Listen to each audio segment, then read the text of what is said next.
Class 6 के सभी बच्चों का फिर से एक बार स्वागत है। आज की क्लास के अंदर हम पढ़ने वाले chapter number 10 ancient India cultural. मतलब हमारे एंसेंट इंडिया के अंदर कौन कौन से कल्चर जो है डेवलप हुए। अब ये कल्चर को क्या होता है? कल्चर मतलब होती है संस्कृति। अब ये संस्कृति क्या है? संस्कृति मतलब हमारे पूर्वजों से कुछ चीजें हम आज भी फॉलो कर रहे हैं। उसके अंदर हमारे फेस्टिवल्स हो गए, फेस्टिवल्स को जो हम ट्रेडिशन फॉलो करते हैं वो सब चीजें हो गई। That is exactly called as culture. Indian culture is very diversified. हमारे यहाँ पे सारे धर्म के लोग रहते हैं, तो हम ऑल कल्चर से जो है कनेक्टेड रहते हैं हमेशा। So let's understand what is given in this chapter in very much detail manner. तो लैंग्वेज और लिटरेचर की बात करें तो हमारे इंडिया के अंदर बहुत सारी लैंग्वेजेस स्टार्ट से ही है। संस्कृत है, प्राकृत है। लिटरेचर की बात करें तो इतने सारे ग्रंथ लिखे गए हैं हमारे की इंडिया में पास्ट में कि we can say it is a large amount of we can say knowledge. It is stored in the literature in the ancient Indian books. Life of the people अगर हम देखेंगे तो कैसी लाइफ थी और आज हम कैसे रहते हैं, साइंस का क्या रोल रहा इसके अंदर, और एजुकेशन के कौन कौन से सेंटर डेवलप हुए थे, साथ ही साथ आर्ट और आर्किटेक्चर की भी बात करते। तो सबसे पहले स्टार्ट करते हैं हम लैंग्वेज एंड लिटरेचर के साथ। तो देखिए, there are uninterrupted literacy tradition in ancient India. We can say ancient India के अंदर पढ़ने के लिए इतनी सारी अच्छी अच्छी जगहें थी। जैसे आपने नालंदा यूनिवर्सिटी की बात सुनी होगी। उसके साथ ही इस लिटरेचर जो था ये सारा प्रोड्यूस किया जाता था संस्कृत लैंग्वेज के अंदर। जो हमारे एंसेंट बुक्स है, लाइक जिनको हम समटाइम्स कहते हैं, it is the we can say the starting point of the Indian पूरा डाइवर्सिफाइड जो कल्चर है उसके बारे में। हमारे इपिक्स जो है उसके अंदर रामायण महाभारत की बात करें तो ये सब हमें संस्कृत में देखने को मिलते हैं। वेद है, चार वेद, ऋग्वेद, यजुर्वेद, अथर्ववेद, सामवेद, ये भी संस्कृत में है। उसके बाद अर्धमागधी भाषा के अंदर, लिपि के अंदर, इस लैंग्वेज के अंदर भी हमें बुद्धिज्म से रिलेटेड और जैनिज्म से रिलेटेड जो है लिटरेचर मिलता है। पाली लैंग्वेज में मिलता है और साउथ में तमिल लैंग्वेज में हमें इंडिया के बारे में बहुत सी बुक्स मिलती है। इट इंक्लूडेड रिलीजियस लिटरेचर, इसके अंदर बहुत ज्यादा धार्मिक लिटरेचर है, लिखी हुई बुक्स है, ट्रिएटिस है, और साथ ही साथ ग्रामर, इपिक्स, प्लेज, बहुत सारी नाटक, स्टोरीज, और बहुत बड़े बड़े ग्रामेटिकल ग्रंथ भी है, साथ ही साथ इपिक्स भी है। तो अब हम सबसे पहले जानते हैं संगम लिटरेचर क्या था। Okay, what was Sangam literature? तो Sangam means gathering of learn man. Okay, एक सभा भरती थी, सारे के सारे जो विद्वान हैं, लर्न मैन, यहाँ इसके अंदर आते थे, और the literature compiled in such a gathering is known as Sangam literature. तो बहुत साधु संत महात्मा लोग एक जगह पे आके डिस्कशंस करते थे और वो सारा डिस्कशन लिखा जाता था साउथ इंडिया के अंदर। एंड दैट लिटरेचर आज जिसे हम बोलते हैं संगम लिटरेचर। इसकी सभा भी होती थी, संगम सभा जिसको बोलते थे। It is in most ancient literature in Tamil language, we can say Silappathikaram. Okay, शिलापधिकरम नाम का और मनी मेखलाई नाम का जो दो वेल नोन इपिक्स इसके अंदर लिखे गए हैं, धर्म ग्रंथ। Sangam literature we learn about the political and social life in south India during this period. उस टाइम पे पॉलिटिकली कौन से राजा रूल कर रहे थे, सोशली क्या चीजें थी उस टाइम की, तो ये सारी चीजें हमें संगम लिटरेचर से साउथ इंडिया के बारे में पता चलता है। रिलीजियस लिटरेचर की बात करें तो इंपॉर्टेंट टेक्स्ट इंक्लूड इन अर्ध आगम ग्रंथ है, त्रिपिटक है, त्रिपिटक भी उसको बोला जाता है, और भगवत गीता है। जैन आगम ग्रंथ जो है are written in the Prakrit language of Ardhamagadhi. Jainism के जो आगम ग्रंथ लिखे गए हैं वो प्राकृत लैंग्वेज में लिखे गए, जैसे कि अर्धमागधी में शौरसेनी लिपि में लिखे गए हैं। साथ ही साथ महाराष्ट्री लिपि जो है, महाराष्ट्री लिपि में भी लिखे गए हैं। द आगम ग्रंथस are the collection of teachings of Vardhaman Mahavir. Vardhaman Mahavir जो 24 तीर्थंकर थे जैनिज्म के, एंड उनकी जो भी उपदेश है वो सारे उपदेशों को इन आगम ग्रंथों के अंदर लिखा गया है, दो लैंग्वेजेस में, शौरसेनी अर्धमागधी और महाराष्ट्र लिपि में, we can say. And literally works like Mahapuranas, biography, stories etcetera are available in the Apabhramsha language, अपभ्रंशम लैंग्वेज में। और साथ ही साथ सिद्धासेन दिवाकर नाम के जो राइटर थे, इन्होंने समय सुत्त नाम का एक वर्किंग प्राकृत लैंग्वेज में जुरिस प्रोड्यूस लिखा गया है, ऑन द जुरिस प्रोड्यूस उस टाइम पे। विमल सुरी, उन्होंने भी स्टोरी लिखी है रामा की। पौमाचारिया एक पोएटिक वर्क है प्राकृतिक में, उसमें लिखा है उन्होंने। हरिभद्र सुरी जो है, इन्होंने समराई चच कहा, ओके, एक ऐसा वेल नोन वर्क लिखा है। साथ ही साथ कुआल्य मल्ल कहा, और साथ ही साथ उद्यो तानसुरी का जो है ये वेल नोन वर्क है, और जिनके प्रोनाउंसिएशन भी हम अच्छे से नहीं कर पाते साउथ इंडियन होने के कारण, but these are written by these poets and the writers at that time, okay।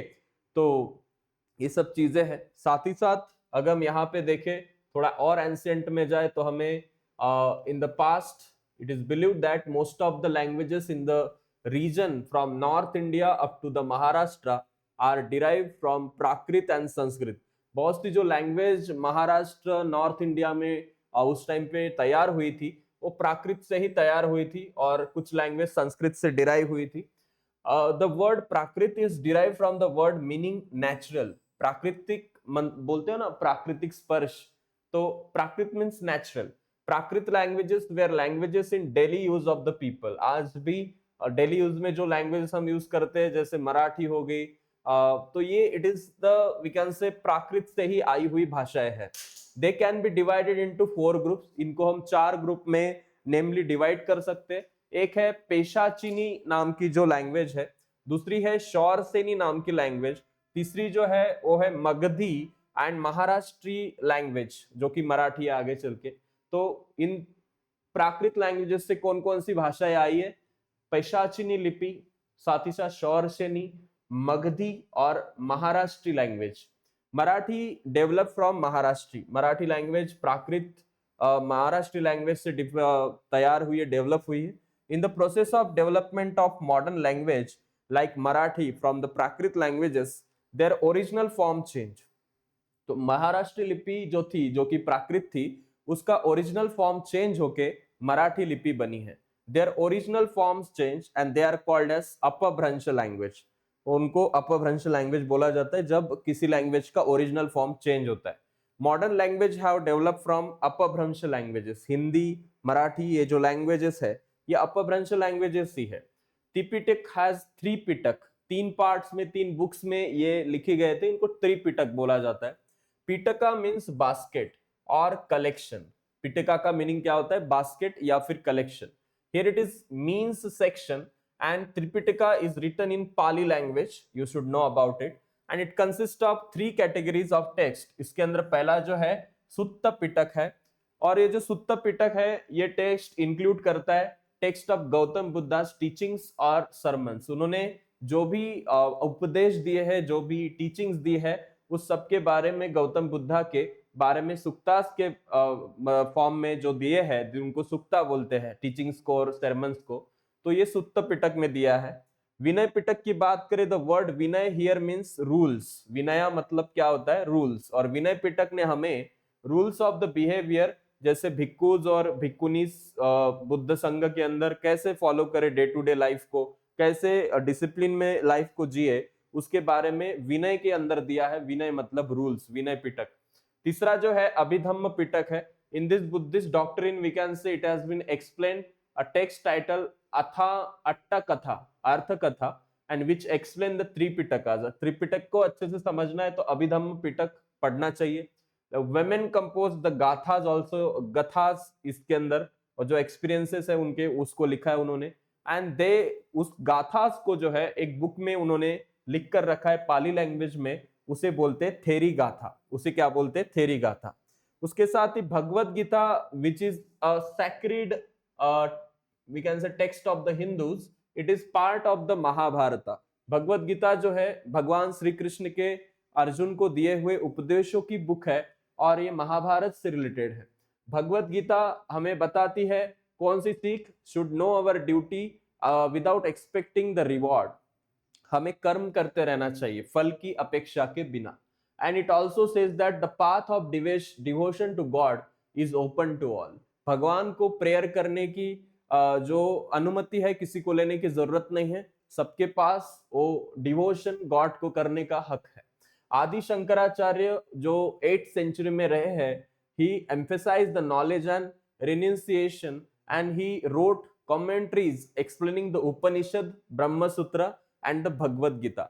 8th century में जो आदि शंकराचार्य थे, उन्होंने भी ऐसे जो है उपदेश सारे लोगों को दिए हैं, नॉलेज दिया है। उन्होंने उपनिषदों को एक्सप्लेन करके लोगों को बताया, ब्रह्म सूत्र क्या थे उनको बताया, भगवत गीता को एक्सप्लेन करके बताया। ही established 4 months in 4 sections, okay, and in the India that time we can say Badrinath मठ बोलते उसको, द्वारका और जगन्नाथपुरी में उन्होंने, और साथ ही साथ श्रृंगेरी में एक मठ बनाया था। तो 4 मठ बनाए थे उन्होंने उस टाइम पे, बद्रीनाथ, द्वारका, जगन्नाथपुरी एंड श्रृंगेरी। तो आज भी बहुत से लोग यहाँ पे जाते हैं। आपने किसको विजिट किया हो तो कमेंट बॉक्स में जरूर बताएं। दिस इज आदि शंकराचार्य पोर्ट्रेट। कौटिल्य उस टाइम पे जो थे, इन्होंने अर्थशास्त्र नाम की बुक लिखी है। कौटिल्य को ही आप चाणक्य के नाम से जानते हैं, चाणक्य जिन्होंने चंद्रगुप्त मौर्य को बनाया था। साथ ही साथ length and constitute the excellent administrative system, administration कैसे करना चाहिए राजा ने, उसके बारे में अर्थशास्त्र के अंदर कौटिल्य ने लिखा है। अब है treatise on the grammar. Grammar के अंदर भी बहुत सी बुक्स आई है, उसके अंदर अष्टाध्यायी जो है वो ग्रामेरियन पनिनी जो थे इन्होंने लिखी है। हमें स्टैंडर्ड संस्कृत ग्रामर को समझाती है अष्टाध्यायी। पतंजलि जो है, इन्होंने महाभाष्य नाम की बुक लिखी थी, वो हमें जो पाणिनि ने अष्टाध्याय में प्रिंसिपल्स दिए हैं उसको समझाती है। उसके साथ ही हम अगर थोड़ा यहाँ पे आए तो अर्थशास्त्र जो बुक है उसके बारे में थोड़ा डिटेल दिया है, कि डिस्कशंस दी है एडमिनिस्ट्रेटिव मैटर्स कैसे हो किंग्स का, और साथ ही साथ मिनिस्टर, सिस्टम ऑफ डिफेंस कैसी होनी चाहिए, फोर्ट्स के टाइप कैसे होने चाहिए, आर्मी के बारे में, ट्रेजरी ऑर्गेनाइजेशन के बारे में बहुत कुछ दिया गया है इस अर्थशास्त्र के अंदर। उसके बाद अर्षा एंड क्लासिकल इपिक्स। अब ये अर्ष और क्लासिकल इपिक्स क्या है, तो देखिए रामायण और महाभारत को अगर हम देखें, are the 2 Arsha epics of the ancient India. Ancient India के बहुत ही ओल्ड अर्षा इपिक्स है रामायण और महाभारत। अर्षा मतलब जो, जिसको हम बोल सकते हैं ऋषि और मुनिनो, ऋषि और सेजस ने कंपोज किया है, उसी हम बोलते हैं अर्षा।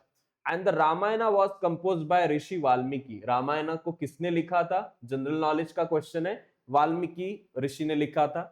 The main character of Ramayana is Bhagwan Prabhu Shri Ram, and Mahabharata has been compose by the rishi muni, जैसे व्यास ऋषि जो थे उन्होंने लिखा है। It's main theme is in the war between the Kauravas and Pandavas. Kaurav और पांडव लोगों के बीच में जो युद्ध हुआ था उसके बारे में लिखा गया है। किसके अंदर, तो इस महाभारत के अंदर। आपने टीवी पे देखा होगा, सीरियल भी आती है इसकी, साथ ही साथ यूट्यूब पे भी देख सकते हो। It also tells about the Lord Krishna's life. Krishna भगवान कैसे रखते हैं उसके बारे में भी उसमें है।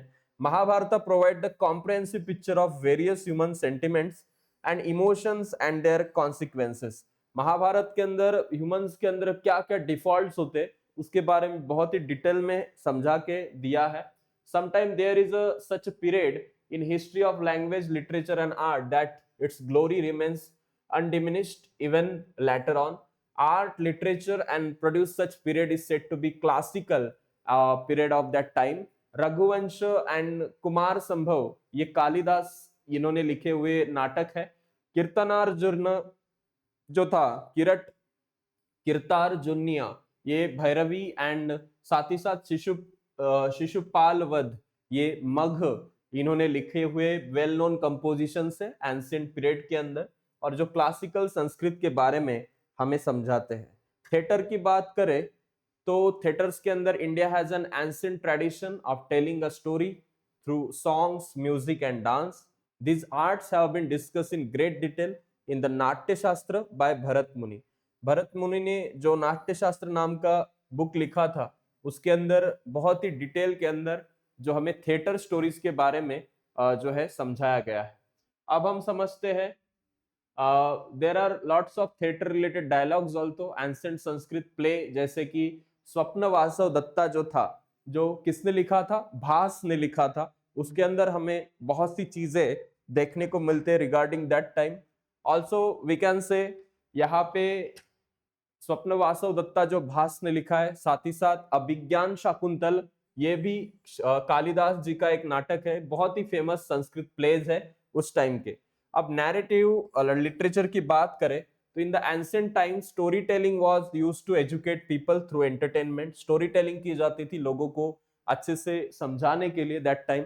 गुणाढ्य जो थे जिन्होंने बृहत कथा लिखा है, साथ ही साथ Paishachini is well known language at that time, उसके अंदर उन्होंने बृहत कथा लिखा था गुणाढ्य ने।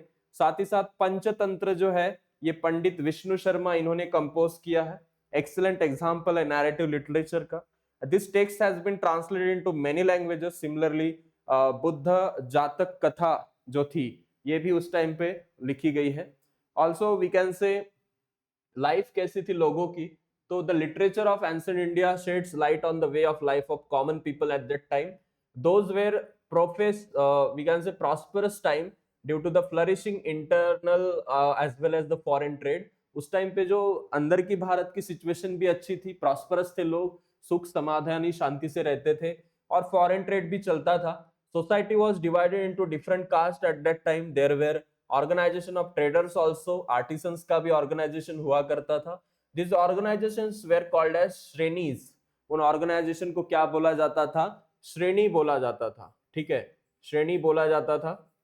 और trade was carried out by sea as well as land route. उस टाइम पे सी के साथ लैंड रूट के साथ जो है ट्रेड होता था। Indian goods like the fine textiles we can say, ivory, precious stones, species, spices we can say, beautifully made earthen pottery were in the great demand in the foreign countries from India।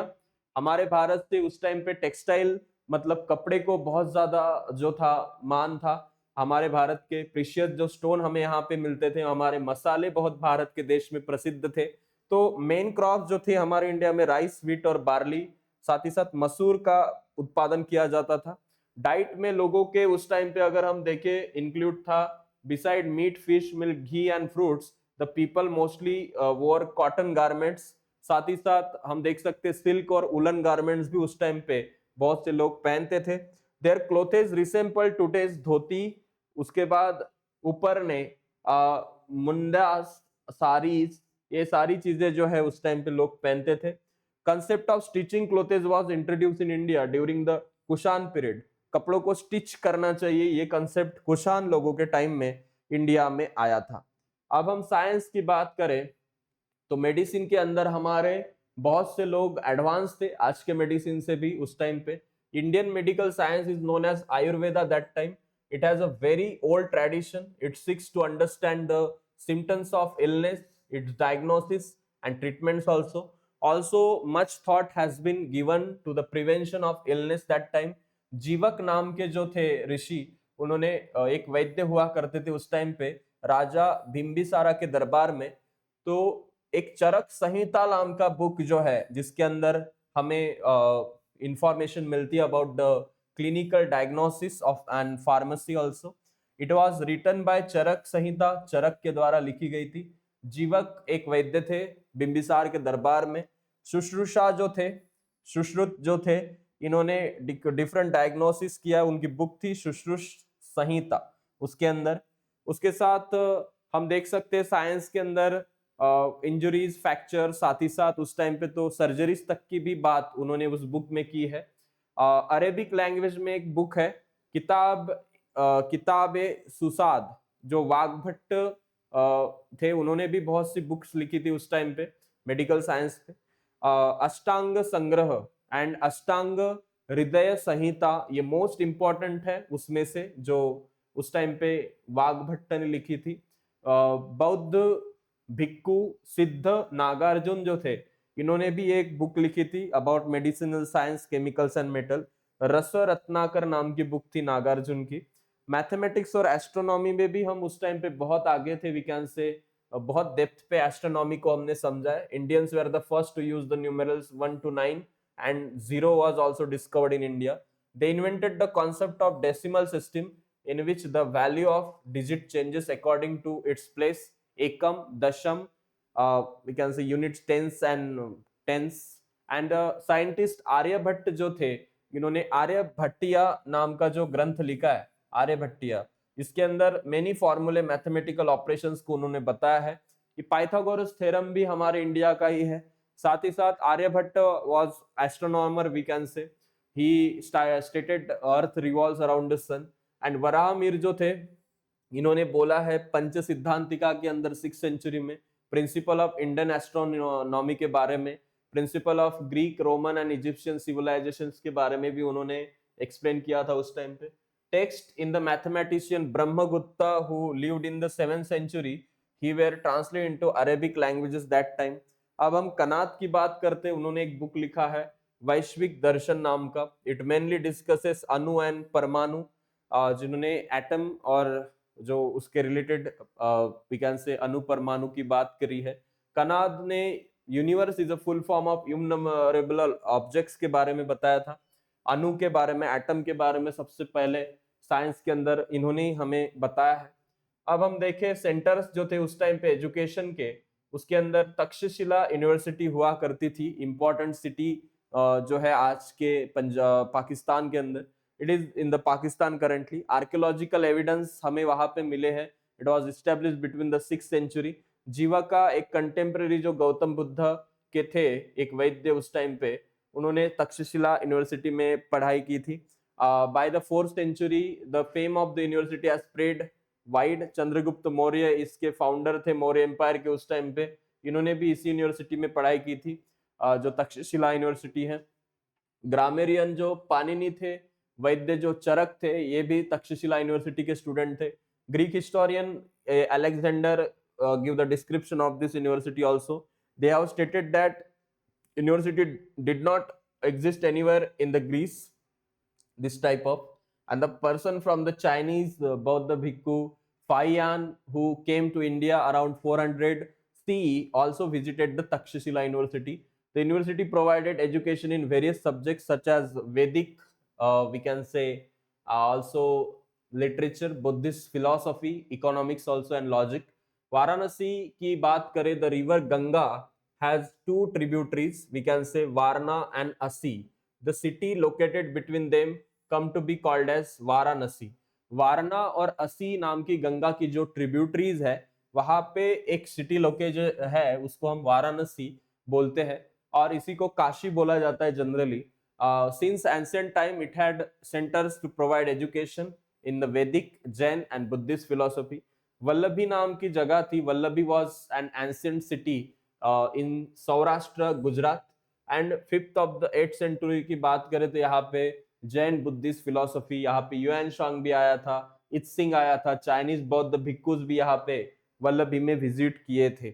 Nalanda university की बात करें तो इसके remains ही है आज हमारे पास। आज की पटना सिटी बिहार में यूनिवर्सिटी हुआ करती थी। Emperor Harshavardhan made a generous donation to this university. According to the description of Xuanzang and Itsing, Nalanda University could accommodate thousands of students at that time, and the library stock thousands of books। and इस university को जो है बहुत ही, मतलब आपको अगर admission लेनी है तो you have to go for examination, और एंट्रांस गेट होता था, वहां पे एग्जामिनेशन क्लियर हुई तो ये आपको एडमिशन मिलती थी। उसके बाद ये सील था नालंदा महावीर का, महाविहार का।